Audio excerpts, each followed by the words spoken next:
প্রয়োজন হলে সারা জীবন অবিবাহিত থাকব, তবুও কোনো খুনি ধর্ষককে বিয়ে করব না। বসার ঘরে এই কথাটা বিস্ফোরণের ন্যায় কাজই করল। সুহানির বাবা মা তার দিকে বড় বড় চোখ করে তাকিয়ে আছে। এ কি বলছে তাদের মেয়ে? পাত্রী দেখতে এসে এহেন কথা শুনতে হবে এমন চিন্তা বোধহয় ছেলে, তার বাবা মা বা বোন কেউই কল্পনায় আনেনি। ছেলে নিজেও হতভম্ব। ছেলের মাই প্রথম নীরবতা ভাঙল। খেকিয়ে বলে উঠল, মিথ্যা কথা বলার জায়গা পাও না মেয়ে। আমার ছেলে লাখে একটা। তুমি বিয়েটা করতে চাও না সেটা সরাসরি বললেই পারতে। প্রেমিক আছে নিশ্চয়। অবশ্যই এই যুগের মেয়ে পড়াশোনার নাম করে প্রেম করেই বেড়ায় তারা। সুহানি শব্দ করে হেসে ফেলল না চাইতেও। ছেলের মা সেটা দেখে চোখ দিয়ে ভস্ম করতে ভুলল না। আর সুহানির মা ইশারায় মেয়েকে বকেই যাচ্ছে। না না, আপনি ভুল ভাবছেন। আমার মেয়ে প্রেম ভালোবাসায় নেই। হয়তো কোনো ভুল বোঝাবুঝি হয়েছে, তাই না রে মা? সুহানির দিকে তাকিয়ে বলল ওর বাবা। ভরসা চাইছেন মেয়ের থেকে। তার মেয়েকে তিনি চেনেন। সুহানি অযথা এমন কথা বলবে না নিশ্চয়। বাবাকে ইশারায় আশ্বস্ত করে সুহানি ছেলের দিকে তাকিয়ে মুখ খুলল। Mister Riyad Talukdar, right? আপনি কিছু বলবেন না? রিয়াদ কিছু বলার জন্য মুখ খুলতেই সুহানি বলল, নিজের সাফাই গাইতে চাইলে চুপ থাকুন প্লিজ। আমি বরং বলি, কেন অপবাদটা দিলাম। সবাই চুপ করেই আছে। সুহানি আসলে কি বলতে চাইছে সেটা আগে জানুক, তারপর না হয় নিজের গা বাঁচানো যাবে। একাদশ শ্রেণীতে পড়ি তখন। একা শহরে গেছি বাবা মাকে ছেড়ে। কলেজে ভর্তি হয়েছি, মেসে থাকছি। আসলে কলেজে উঠলে প্রায় সবাই প্রথম স্বাধীনতার স্বাদটা ভোগ করতে চায়। মুক্ত পাখির মতো উঠতে চায়। আমরাও চেয়েছিলাম। আমার এক বান্ধবী হয়েছিল, নাম ঝুমুর। কি মিস্টার রিয়াদ, ঝুমুরের নামটা চেনা চেনা না? সুহানির প্রশ্নে হকচকিয়ে গেল রিয়াদ। কেমন বুক ধড়পড় করছে। আমি বরাবরই চুপচাপ, কিন্তু ঝুমুর খুব হাসি খুশি ছিল। ও হাসলে যেন মুক্ত ঝরত। কি সুন্দর হাসি, আজও চোখের সামনে ভাসে। কিন্তু সেই হাসি একসময় হুট করেই হাওয়া হয়ে গেল। কারণ জানতে চাইলেও বলতো না।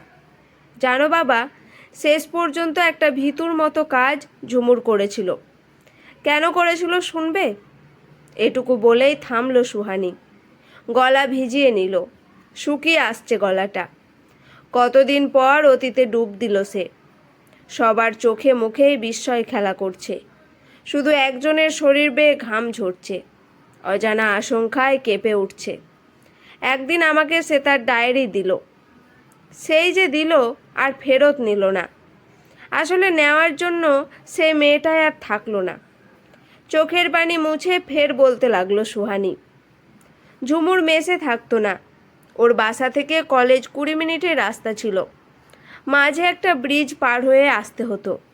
সেই ব্রিজে আড্ডা দিত কয়েকটা ভার্সিটি পড়ুয়া ছেলের দল, যাদের কাজই ছিল সুযোগ পেলে মেয়েদের উত্ত্যক্ত করা, সিগারেট খাওয়া, নেশা করা।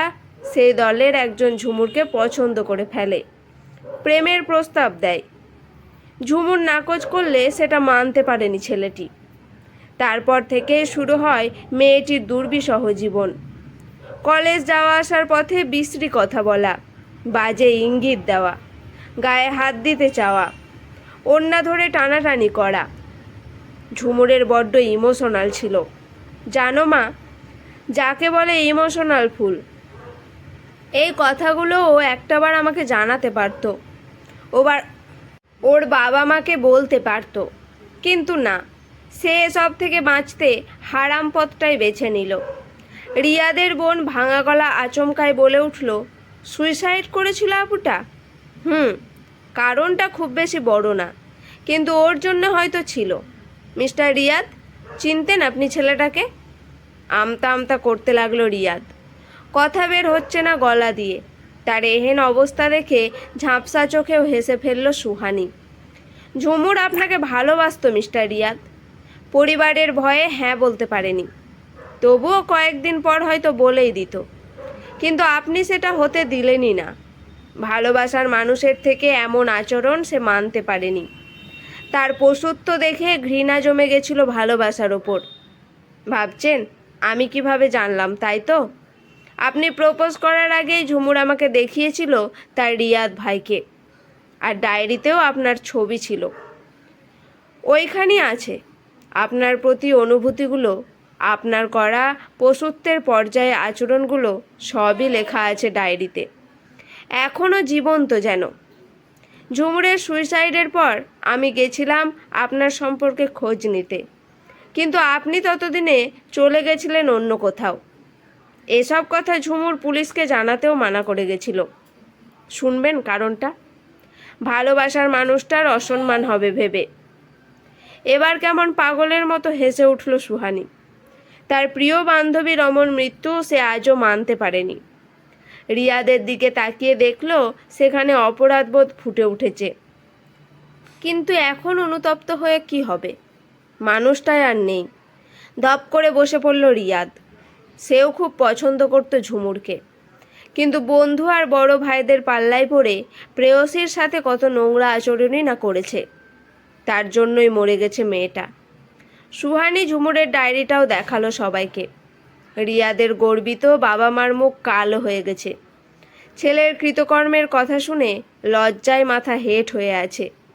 নিজেদের প্রতি ঘৃণা হচ্ছে এমন সন্তানের বাবা মা হয়ে। রিয়াদের বোন ভাইয়ের দিকে ঘৃণার দৃষ্টিতে তাকিয়ে বলেই ফেলল, তোরও একটা কলিজার টুকরো বোন আছে ভাইয়া। আপুটা তো তার বাবা মায়ের কলিজাই ছিল।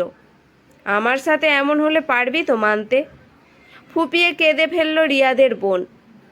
বাবা মাকে নিয়ে বেরিয়ে গেল সুহানিদের বাসা থেকে, রিয়াদকে ফেলেই। আজ ডায়েরিটা পুড়িয়ে ফেলবে সুহানি। খুব হালকা লাগছে তার। বুক থেকে পাথরটা নেমে গেছে। অন্যায়ের প্রতিবাদ আজ করতে পেরেছে যে।